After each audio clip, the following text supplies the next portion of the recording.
Good morning. Happy Friday. Welcome to the Pitch Strike Chronicles. Angle Tats and coming in under the wire, Donald. And we are here on this Friday, and we've got some things to get all over. First and foremost, I want to thank everybody that is joining us today. Wish you all a fun weekend.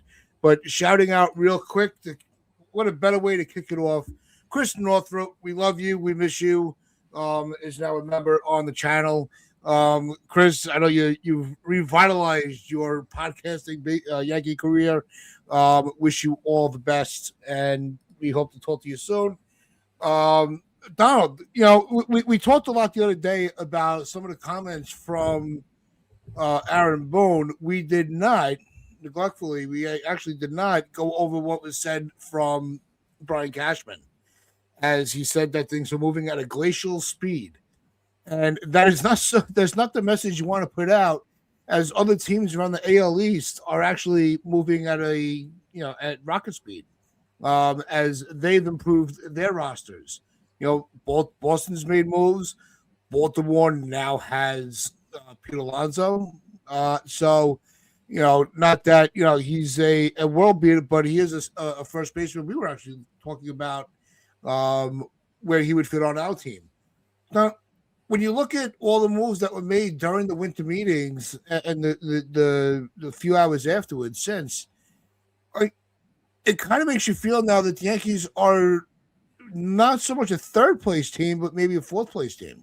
Oh God, yeah. As it stands, probably because the Red Sox are getting better, the Blue Jays are better, and the Orioles just go better.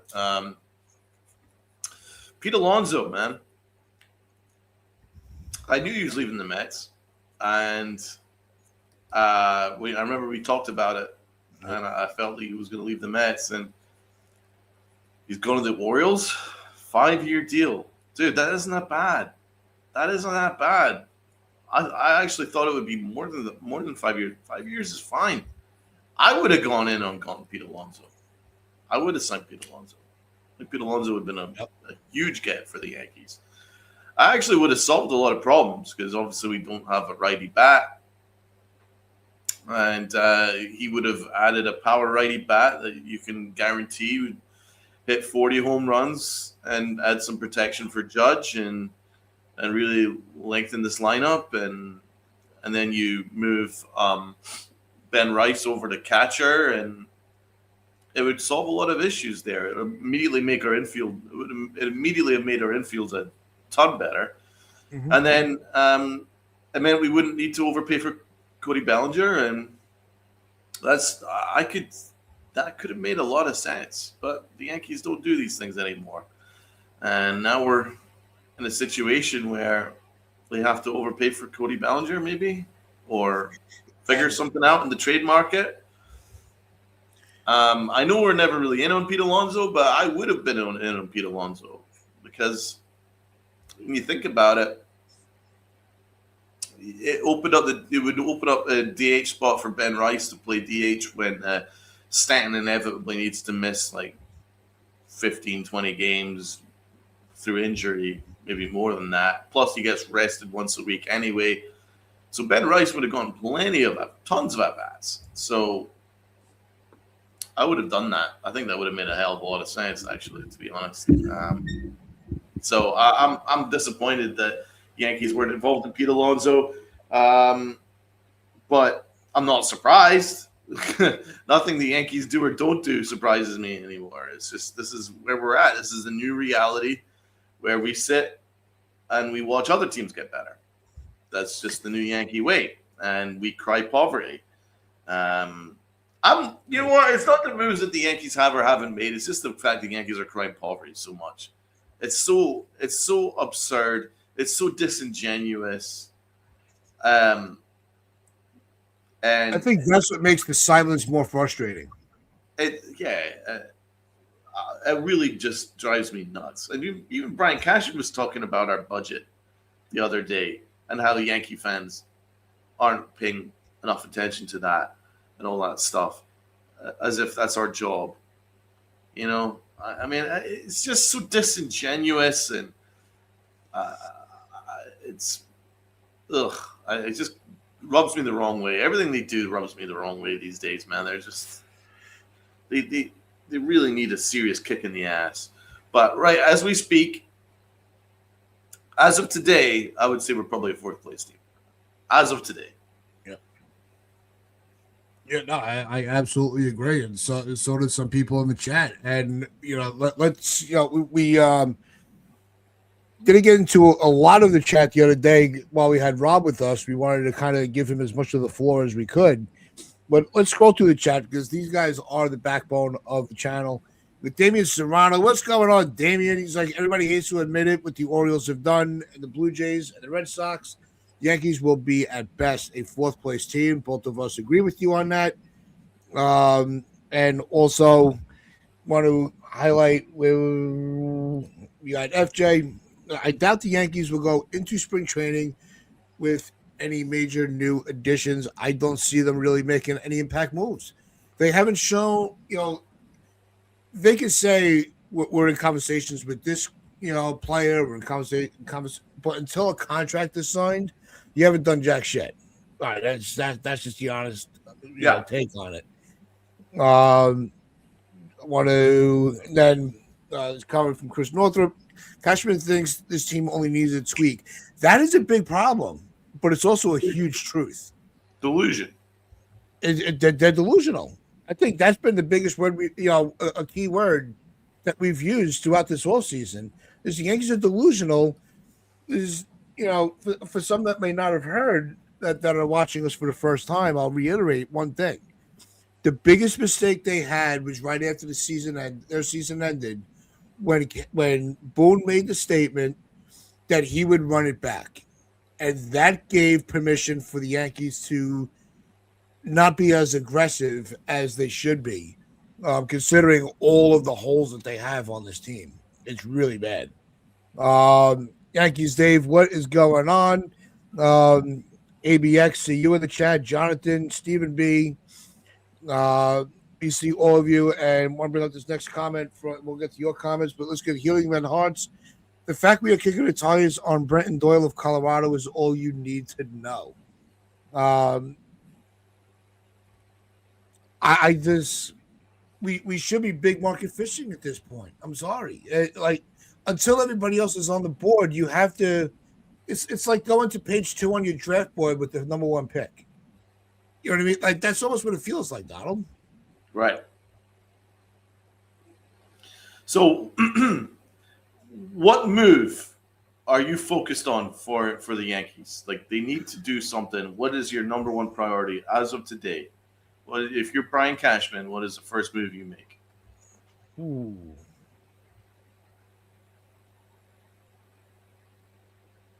I have to. I'm being aggressive for Bellinger. I know that I know that's not your priority, but I'm standing by it. I've said it. You don't understand why I say it. I think that because his versatility in the outfield and his ability for first base, I think if he could plug in so many holes with one signing. Because you don't have to rely on Dominguez if Ben Rice is really playing well at first. If Dominguez is playing really well and he's been, he's in the winter leagues, if Ben Rice needs some seasoning, you have Bellinger for first. So I think that you can fix a lot of things. You can also play center. You can play right. So that gives you the window to give Grisham and Judge days off, or to have a half day off at DH. I think it just gives the Yankees a little more flexibility. And yes, it's another lefty bat, but he hits, righties and lefties equally very well. So I think that's why Bellinger really fits what the Yankees need to really give the Yankee fans something to look forward to in the next season. But will he give us something to look forward to next season, considering we've already had him? We kind of already know what he is. Yeah, but we can't have a player that we really liked and was extremely contributional to the team and the success that they had. We can't lose him again. We can't lose another player like that. They have to be able to say, look, we have this guy. We want this guy back. We're getting him back. I think it's more so the other way you can look at it. It's just another way for the Yankees to flex. Like, hey, we're not going to lose everybody we bring in. Like, we are going to be able to keep guys that we want. The other teams are not just going to come and just take our leftovers. Right. Well, the Yankees are involved in trade discussions, but I don't know, like, what they would plan on doing. But they have listened in on trading Jazz Chisholm. That's come out of the last couple of days, yeah. Yeah. What do you think should be the package for that, or would you trade Jazz, or what are you thinking about that? Well, it depends on what we're trading him for. I don't think I know that he's also another polarizing player where people he's that you love him or you hate him type player. There's very few that are in the middle.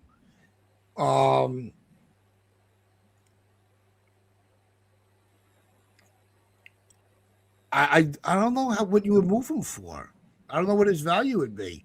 He just had a 30-30 season. These are guys that don't just fall out of the sky.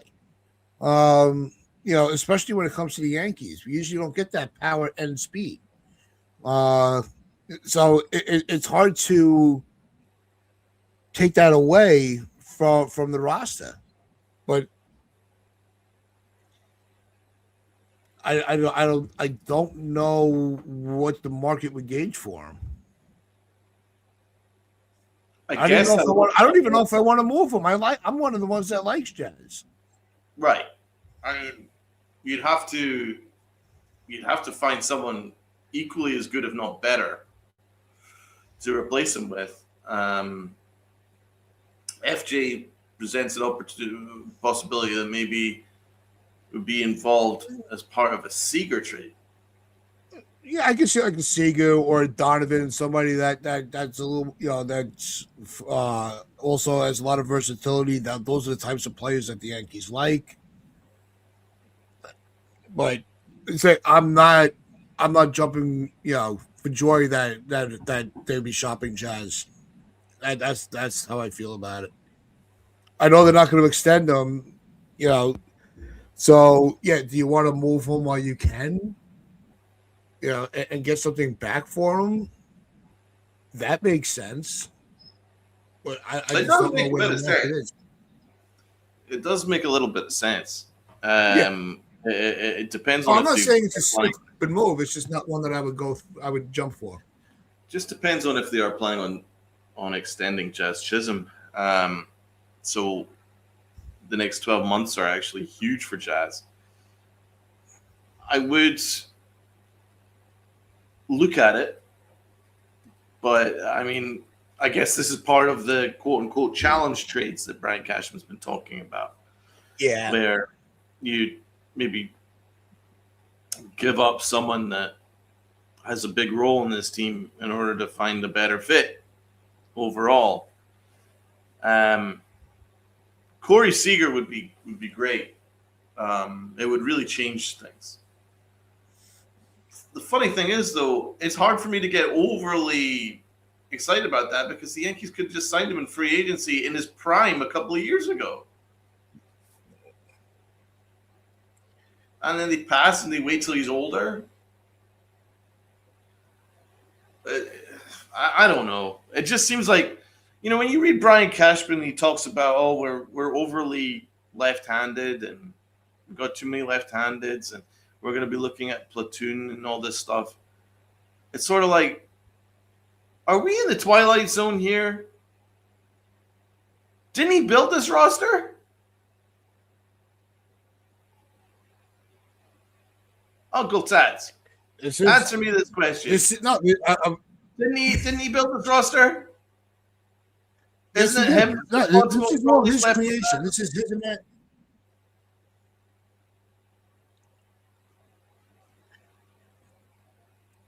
That's you want to. Well, it's not what what he's doing is not working. Unfortunately, we don't have anybody that's going to.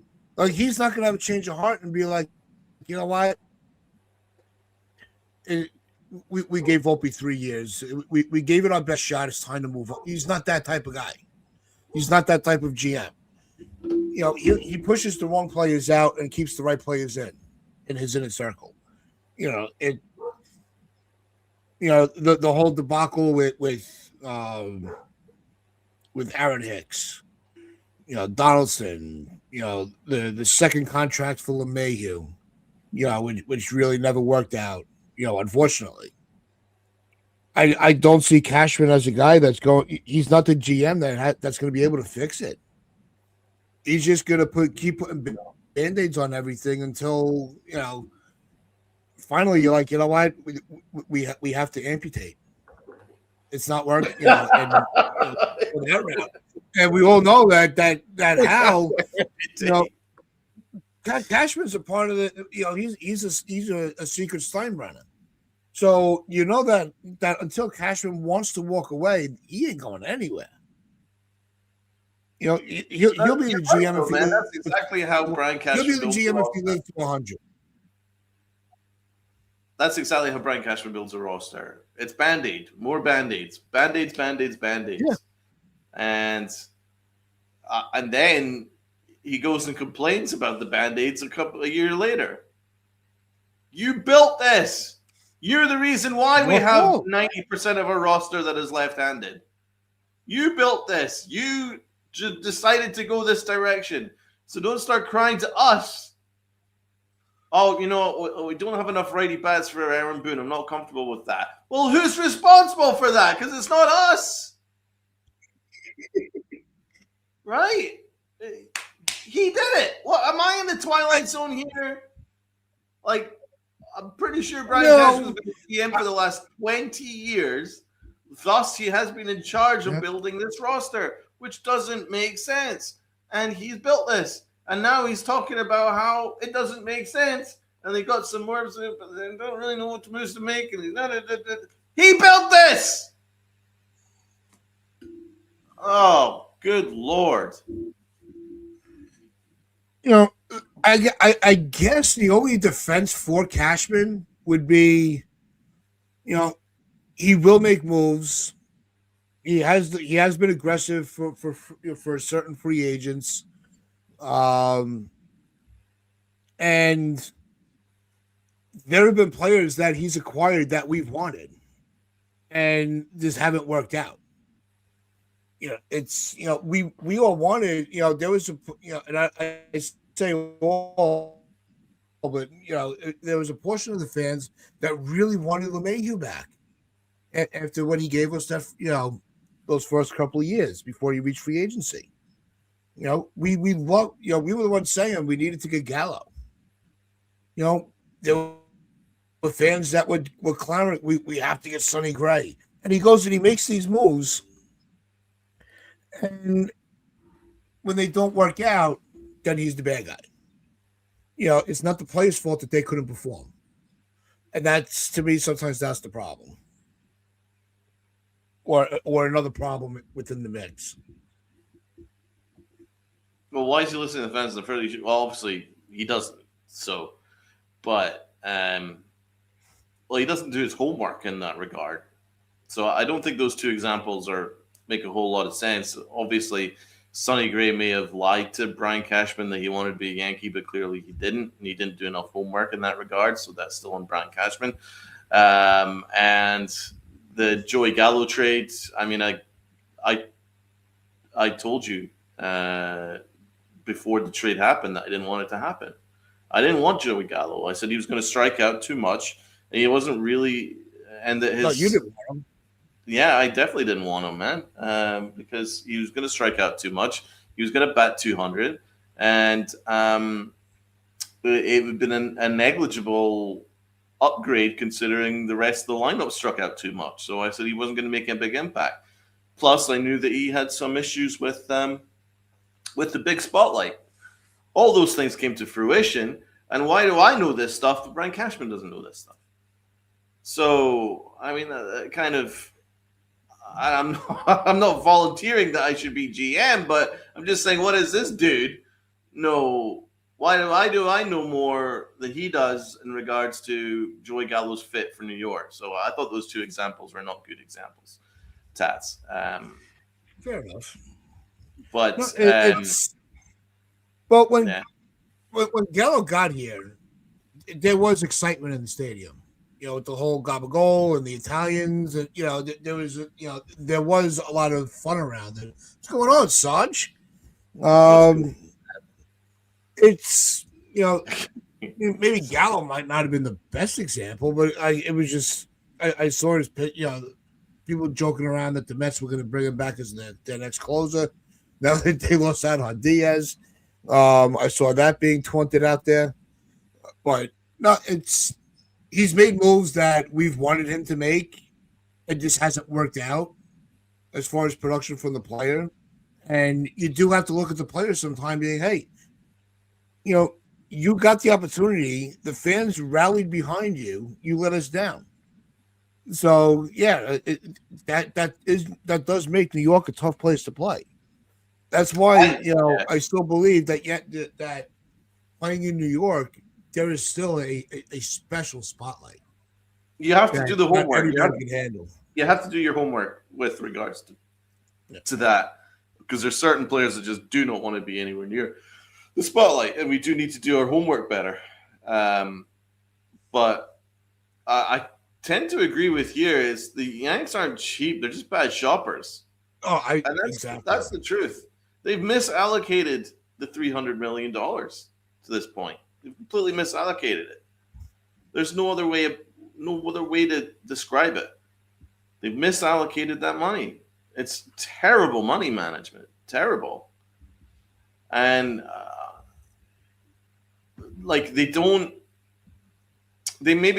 take a short-term hit for long-term gain by maybe taking on a big contract for, say, a signing Corey Seager in free agency, a Freddie Freeman in free agency. They always want to take the tier or two below and say, oh, we'll go a little bit cheaper, a little bit shorter years, and it'll allow us more flexibility. It doesn't, because when that inevitably doesn't pay off, then you're lumbered with that contract, underperforming contract, and that's how it then. And then you start needing to make other moves to cover up that bad contract, and then it suddenly snowballs and snowballs and snowballs, and then now you end up where we are here with almost a $300 million payroll and multiple positions left vacant. Exactly. TC's there. They backed themselves in a corner with these big contracts and no flexibility. And now they're looking at maybe possibly trading Jazz Chisholm, who's actually one of the only good contracts that we have on the books, in order to make up for other mistakes that Brian Cashman's made. Brian Cashman made these mistakes. No one else did. So when he's talking about that they're over left-handed, you did this. You overcorrected. We had too many righties. Now we have too many lefties. You overcorrected. I don't know who is in his ear. Clearly nobody. But he has to start taking some freaking responsibility. Take some freaking responsibility for once. Because it's not us. You always want to blame us. You always want to blame the market. It's him. Right. Give Cashman a mirror for Christmas. That's it. Yeah. Exactly. Shout out to Pete Simonetti on that. That was a really good segment. And he's spot on. Give Cashman a mirror. Look at yourself, Cashman. You did this, bro. It's so stupid that we're here, but that's where we're at. Yeah, I'm looking at this comment here from Dave. He's like, you have a contract like Cole's for 3 more years and $36 million, and he may not even be half the pitcher he used to be after Tommy John. But to be fair, yeah, the last couple of years he may not be the ace of the staff, but this is also Garrett Cole. He's a different category of a starter.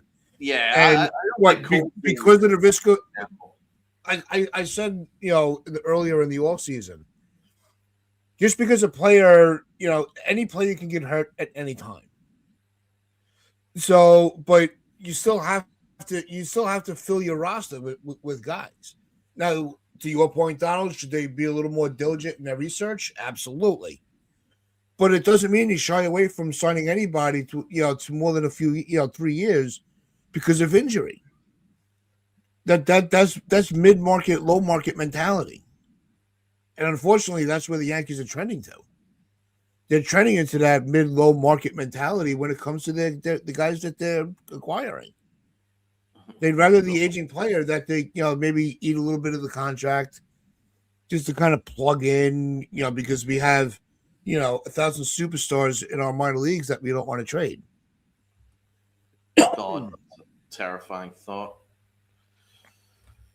But you're right. I don't disagree with you, man. Yeah. I don't So disagree with you. And but you know what? in hindsight, do you not make the trade? Do you not sign Cole because well, you're not going to trade him? You know No, what happened? Cole is not I don't know that's not the contract that we should be focusing on. He's Yeah. one of the only bright spots. As much as we love him, I would rather argue, Sanchez over Sanchez. Jesus Christ, I'd rather argue Stanton over Cole's contract. At least that's got a little more. You could make a better point. You always overpay in free agency. You always take that hit. That's just the way it goes. You always pay for the front end rather than the back end when you're making these big deals. And we've got more than enough already from Garrett Cole. He's won your Cy Young, and he's pitched very well in the postseason.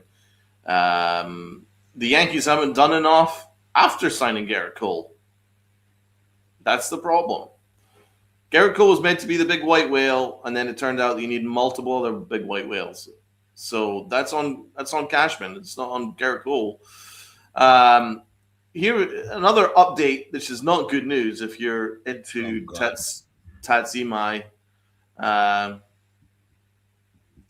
Hector Bouchon, after talking with a few Japanese media members, the feeling I got from them is the Yankees are not in play on any of the Japanese players coming over to the States. Why? Why are they not in play?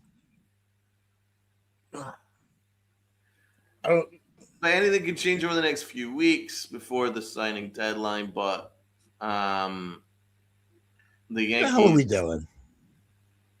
What the hell are we fucking doing? How are we not in on these guys? Apparently, they're not in on Tatsuma Imai, but we don't know. We don't know. Maybe that changes, but they're saying that the Yankees aren't too hot on any of the Japanese players at the moment.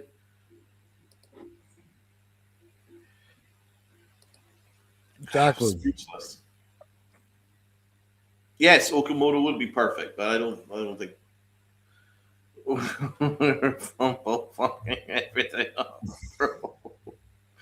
I mean, listen, maybe it can change. I'm hoping that it changes because Imai makes far too much sense, but I have a feeling that there's no smoke without fire. All this talk about the Yankees budget, Yankee budget.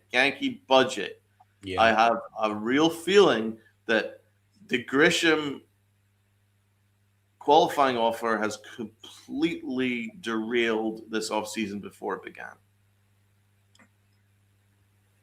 And nothing that I've seen since has dissuaded me from that. I don't believe they wanted him back that much. I believe they took a risk in order to try and steal a fourth-round pick. And now they're on the hook for $22.5 million, and they have no idea where to pivot now. Now they're trying to pretend that this was all part of the plan. This was not part of the plan. This can't be part of the plan.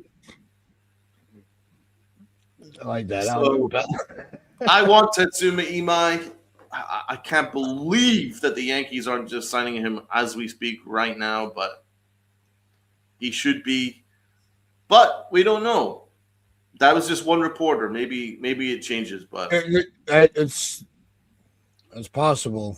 I mean, the way things have been going, you tend to believe anything that with the Yankees not being in on somebody, you have to lean to believe it. I want to bring up this question here for Mo Money. Hey guys, what is your cutoff in years for Bellinger? If it is anything more than 5, in my opinion, they need to pivot to Tucker. Anything more than 4 for me. Yeah, I've talked about. We've mentioned it before, but we'll recap it for you, Mo. Donald, what's your ideal years for? I'm cutting it off. I mean, to be honest, I don't really want to get any more than 3 for Cody Bellinger, being perfectly fair and honest about it. But I'll be okay with a 4-year deal. Any more than that, then I'm walking. Anything over 5, I'm out. I'm not giving him 5 either, but because if you look at his career, half of it he's been really good, half of it he's been absolute dog shit, and there's not really any in between. So am I wanting to give him a 5-year deal? No. And it's really not something that I want to be doing. I want Kyle Tucker.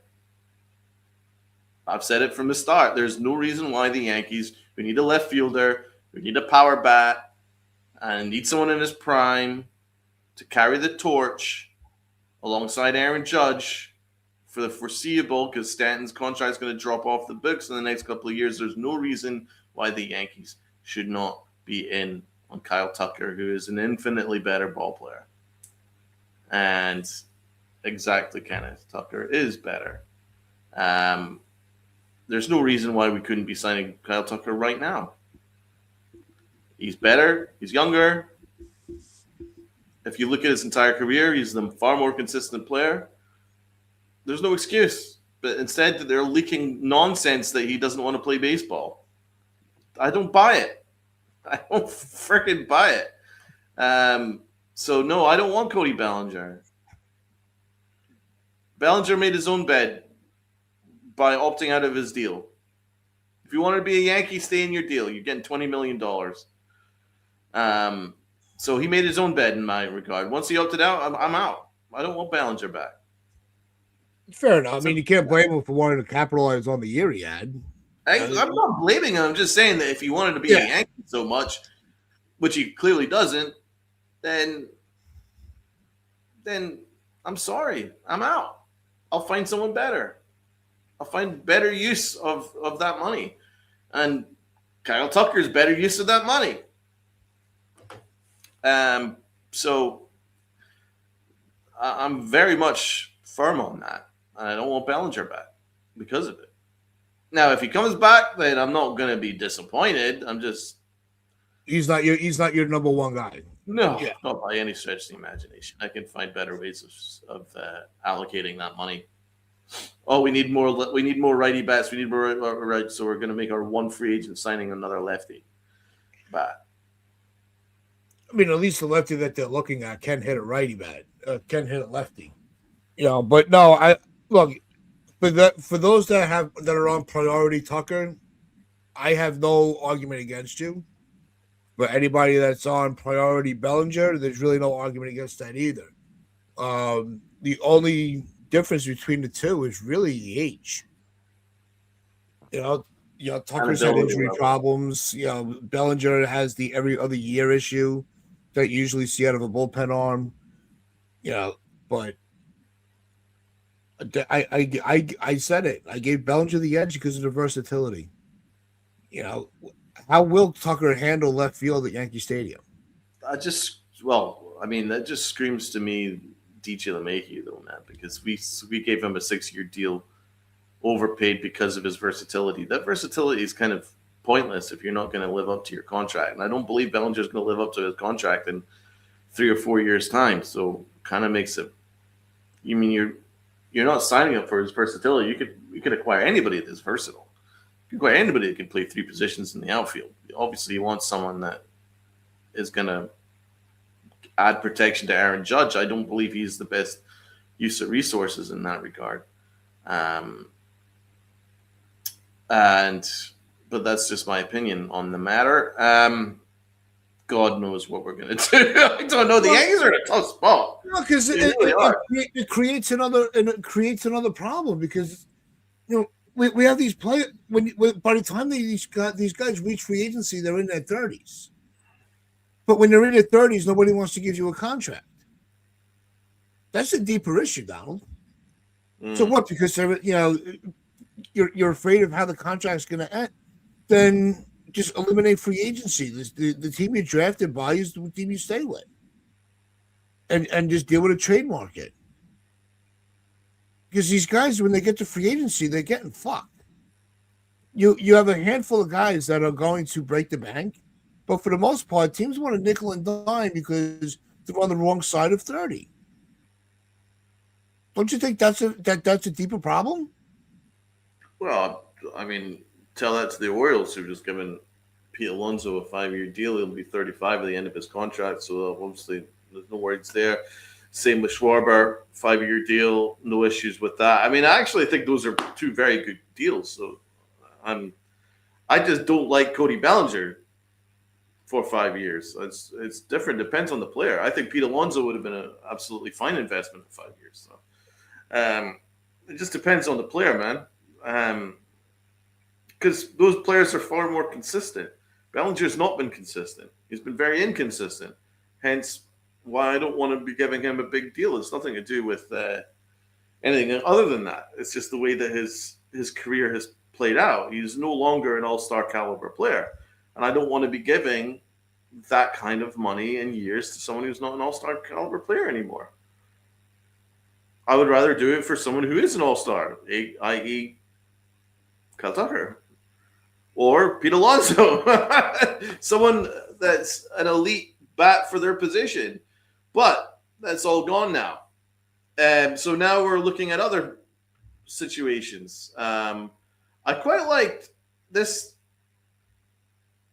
suggestion from Acevedo. Better use of the money. Trade McMahon, sign Bregman and Bo Bichette. Go after Pete Fairbanks and you'll pay less than $400 million. I like that. I don't. I would leave Fairbanks out. Why? He's a good reliever. His medical history is scary. He misses a lot of time. I know it's a genetic what's the word I'm looking for? Generic disease, something. It's something hereditary. Where it causes his hands to lose feeling. So Okay. And look, it's not a thank you, healing men's hearts. Autoimmune genetic. Reno. All right. Okay. Appreciate So, and my table is going to flip over in a second. The dog has completely wiggled herself underneath my little table here. it. Uh-oh. I got my hand. His dog is a dinosaur. But it's probably going to flip over. This could end very badly and cost me a lot of money. Yep. This could be a disaster. And it'll all be live. Send in those super chats. I may need a new computer, buddy. I would love Alex Bregman to play our third baseman. I really would. I think Bregman. No, yeah. Apparently, he's just come out and he said that the market isn't what he would have expected. So the Yankees could get signed Bregman if they wanted to. He's your righty bat. He's your righty power bat. He plays really good defense for his position. Trade McMahon. That actually makes a ton of sense. I don't know why they wouldn't be doing that. But they could have just signed him in free agency last year. But the Yankees don't do things that make sense. Acevedo, if I'm going to go for a guy for 1 year, I would just go right back and see if Weaver's interested for a 1-year deal. At least he stays healthy. He also knows the East. But I would love Bregman. I think Bregman would be great. No, Bregman, absolutely. Back to that comment, yeah. I mean, Bregman, I think would be a great fit. Suggestion there, man, because you upgrade shortstop, you upgrade third base. Job done. Makes a ton of sense.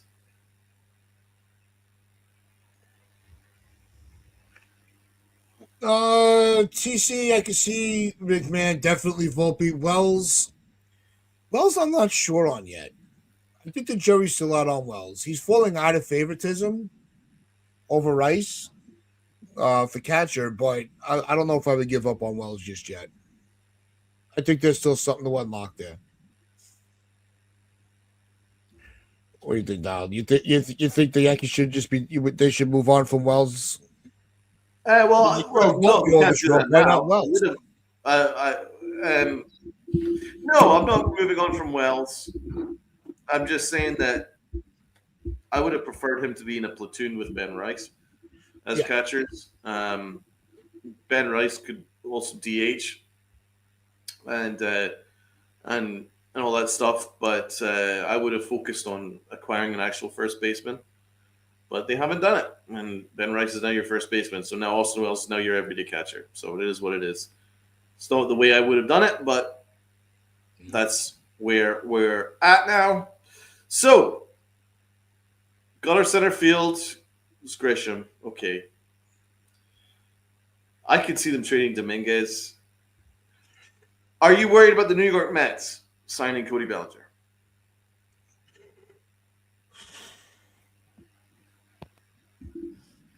Um, would it annoy me? No, I kind of think they will. I think that's going to be their move. We still have. It's not like it's leaving. They left themselves a ton of holes this offseason. Like we just haven't improved any of the roles. And we don't have, we don't have a real first baseman. We don't have a real shortstop. We have Cabby to start the year, but I don't see him projecting seriously as an everyday shortstop. The catcher position's kind of up in the air. I try not to really worry too much about other people's homes. I'd rather worry about my own first. No, I don't care. My roof is leaking. Why am I going to complain? If you want Cody Bellinger, he's your number one priority. Are you worried that they're going to go in and Oh, absolutely, I'm worried. That's my question. But I'd rather. I'm worried. My worry is that the Yankees are just going to be like, well, we're not going to compete with Cohen again, and they just abandon ship on Bellinger. I think that would piss me off. At least be in on the discussions. They are trying to they are reaching out to to Belly's camp. It's really Boris is a pain in the ass. I can't stand him. The way he talks, he thinks he's Dr. Seuss. Yeah, he's talking in riddles and puns. He's a little bit stupid. Yeah, it is stupid, but it's working for him. It works. It's stupid as shit, though. You don't see any agents get the time in the camera like he does. I could totally see the Mets getting in and signing Cody Bellinger, because then he can play first base to cover for their loss of Pete Alonso. I could totally see that. Play the outfield. Kind of kills two birds with one stone. Could make a lot of sense for the Mets. And part of me kind of hopes that happens. Because you're ready to move on. I'm done. I'm done. We need better. We need better players to seriously improve this team. Hailing man's hearts. I really see Bellinger as a Met. Yeah, because that's the only thing the Mets do is they just sign ex-Yankees. Yeah. I mean, it's unbelievable at this point. But that could be interesting. It could be interesting. It's an interesting domino to fall. But that's where we're at. It's I also agree with Jerron. I honestly can't understand how people are giving up on Jason Dominguez. I completely agree with you, dude. No, that we're all in lockstep on that, I believe. Dude's a stud. I agree he's a stud. I think he is. I think that that if they did sign Bellinger to 7 years or 5 years or 6 years or whatever years, then that means that it's harder to give a spot to Dominguez, and that doesn't make sense to me. I'm willing to give him one more year, at least, to prove himself. Spencer Jones, I have more faith in, but Dominguez, I think, is going to be a big part of this team, and I want him to be. So that's partly why I don't want to sign Bellinger. So, boy, there's so many questions, and there's just not enough answers. No, and that's a big freaking problem. It's driving everybody crazy. It's driving us crazy. I just don't understand what their plan is. They don't have one. That's their plan is to not have a plan and just see what happens. Let the chips fall where they may. It is what it is. Insert any type of analogy that you want. They have no plan. They don't care. It's all, we've already heard what the owner said. The owner's crying poverty. The manager thinks that everything is all hunky-dory. He wants to bring everybody back. And nobody wants to talk to Cashman. So that's why this organization is becoming a fucking laughingstock. It is. Now it's firmly, this offseason, firmly in the laughingstock category. How are they not in on Alonso? They should have been. I might be in the minority, but I think they should have been. But the things that we've heard from Cashman, he just says some weird things, man. And it doesn't really, because we looked at the last podcast, we looked at a lot of the quotes that he said, and none of it was particularly inspiring. None of them were. No, it was all a little bit of a weird kind of like, oh, I'm trying, but we're not really working now. Like, we're staying engaged, trying to match up with some things, but it's been tough so far. Don't like the ask coming our way, and I guess the opposing teams don't like what I'm trying to pull from them. We do have some conversations that could possibly maybe lead somewhere. I mean, what is that? That's your GM, man. That's the leader of your organization. He's sort of like, well, I don't really like what I'm offering, and I don't really like what they're offering, and maybe somehow could be possibly, who knows, maybe it'll work out. Come on, man. Like, where's that bravado from the Yankee organization where, hey, you're the guy we want, we're not leaving this room until we figure it out?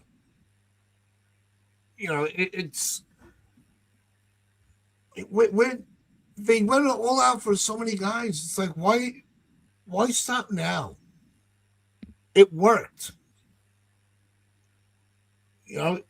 Cole was getting thrown everything under the sun. You went there, with his favorite bottle of wine, and, you wined and dined him. Judge, Cashman completely fucked out. He almost cost us our captain. Yes, he was willing to let him let him wake up in Italy and being like, you know what, I'll take it. I got this. Because of his own freaking ego. Yep. And Aaron Judge was like, please do not make these negotiations public. That really pissed Brian me. Cashman was like, oh, yeah, no problem. Walks out the door, makes the negotiations public.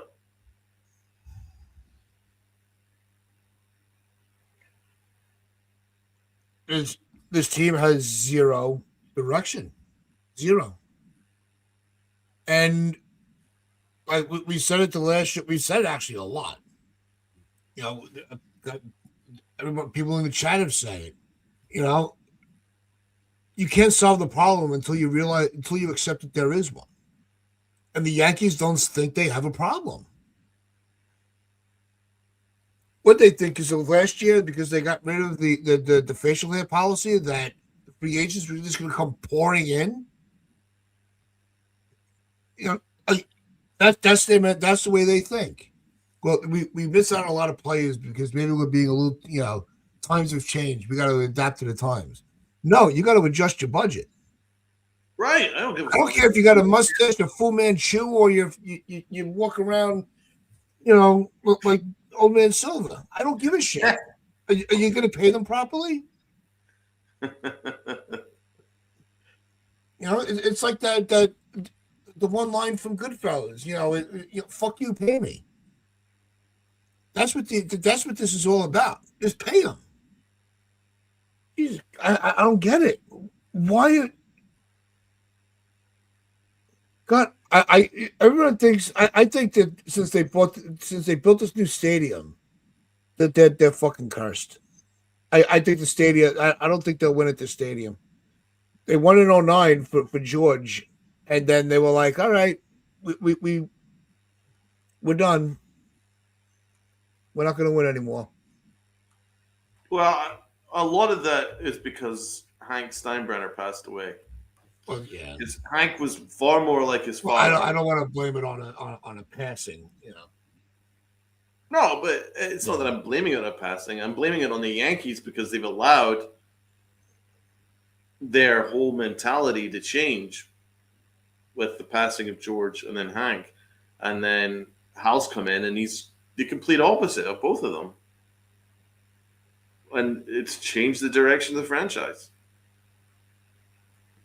George did not want Hal in charge. No. He did not want him in charge. He was wanting it to go to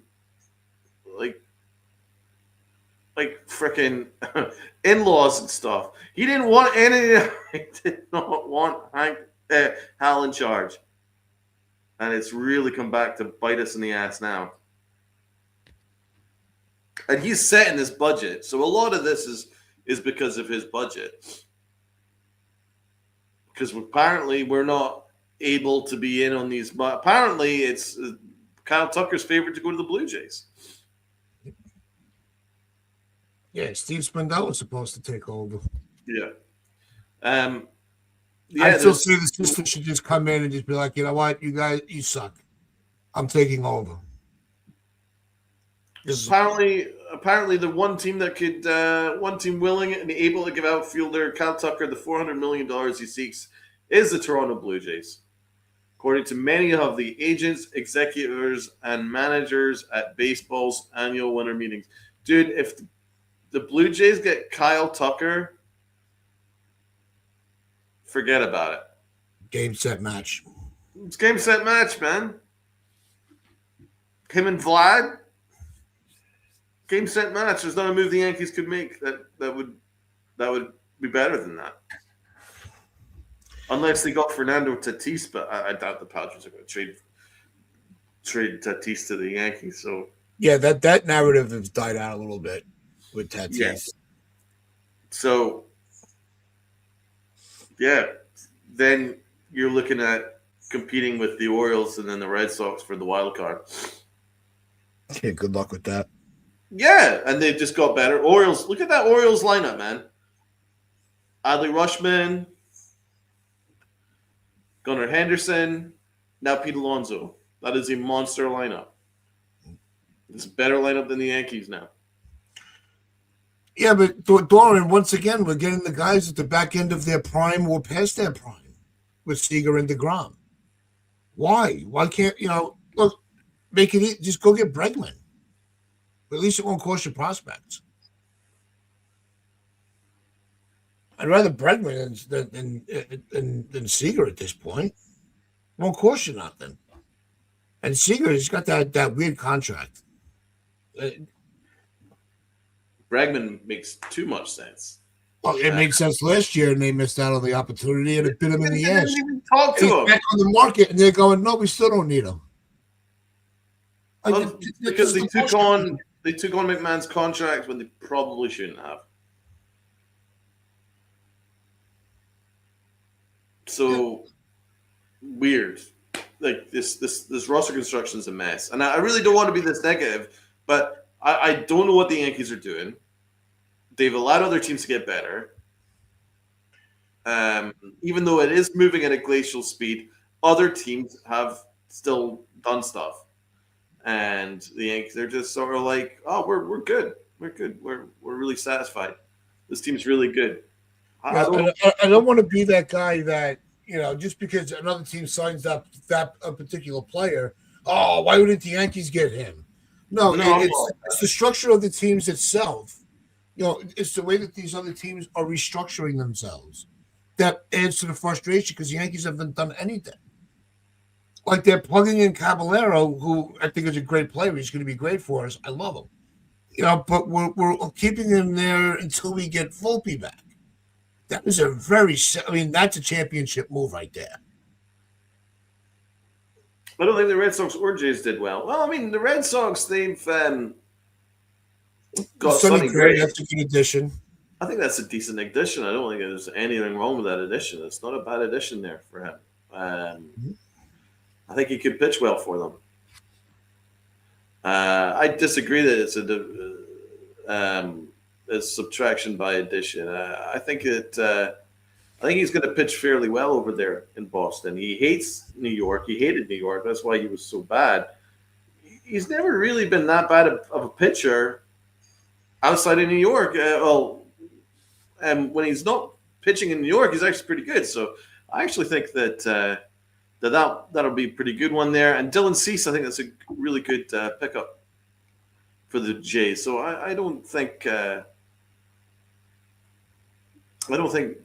either of those teams have done badly. I think and you also have to bear in mind that the Blue Jays are already better than the Yankees. And they've just now added a premier pitcher. So they can't be better than us. We finished with the same record. How are they better than us? We finished with the same record. Well, yeah, according to Aaron Boone, of course. According to Aaron Boone, I couldn't let that go. I mean, that was great. It was really inspired confidence. Oh, we're not that bad. What about that latest that the Blue Jays were picking up tails from the Yankees, and that's how they were. So something briefly, I did not have a chance to look too much into it. Yeah, I didn't either. It's that's a story as old as fucking time. Teams are looking for an edge. If they're able to figure it out, they're not doing anything electronically. No, but it's embarrassing for the Yankees that they've allowed themselves. I thought the Yankees process is perfect. Well, people are going to find a way. Teams are going to find a way to pick up on a sign, get an edge. As long as it's within the rules, then I don't know. I don't care. No, I don't care, but and it's something to do with obviously the Blue Jays were smart. They picked up on stuff. Yeah. What I'm saying is, the Yankees always claim that they're the best of the best of the best at everything. Well, they missed that. They're the best at fucking things up. So, by the way, Sonny Gray's had a decent career, man. His only bad tenure was with the Yankees. Yeah, I mean, 2019 for the Reds, he had a 2.88 ERA. And for the Reds in 2020, 3.70 ERA is very good. 2021, 4.19 is a little high. Twins, 2022, 3.08, really good. 2023, Twins, 2.79 ERA, great. 2024, last year, Cardinals, 3.84, 13-9 record, that's good. Last year, Cardinals 14-8, ERA of around 4. That's good. I don't know. I don't know how you could say that he's a bad pitcher. He's a good pitcher. So I completely disagree with you there. I mean, he was phenomenal with the Athletics. Then we got him, and then after us, he went to the Reds. He was phenomenal again. And he's put a really, like you said, you just put the numbers out. He's put a really good career together. Yeah, so I disagree with you there. He just never wanted to be a Yankee. It's as simple as that. No, but Cease is a good pitcher, man. There's no way you could say he isn't a good pitcher. He's a very good pitcher. And you know that the Blue Jays are going to make the most of him. They always do. They've got good coaching. See, what the Blue Jays are doing, like with guys like Cease, they were so close to winning it. They'll go the extra mile to lock in a player that can help their club. Well, the Yankees used to do that. That's why we had the extra year, for Rodon. That's why we had to go the 9 for Cole. That's why we went to 9 for Judge. You got to add on to what you have to go above your comfort zone a little bit if you want to secure the right talent. Like Max Fried, that was a good. That was a good. Yeah. And the Dodgers stole all the scouting for Tampa Bay, and look at their farm system now. It's great. That's what good front offices do. But the Yankees, they've not done anything with their front office since 2009. We do have a question here from NES. Cashman says we are too lefty, but who puts the roster together? Yeah, we made that point earlier. Exactly my point. Help me understand, please. Thanks, guys. Don't get Bob. He only hits 300 for his career with men in scoring position. Yeah, he passed 332 with runners in scoring position. Bo Bichette. It's not his offense so much as his defense that comes into question. Yeah, well, we love Anthony Volpe and his defenses. I'd rather deal with the headache of Bichette's defense than Volpe's. It's the worst player in the sport at shortstop currently, and the Yankees are like, no, we don't need Bo Bichette.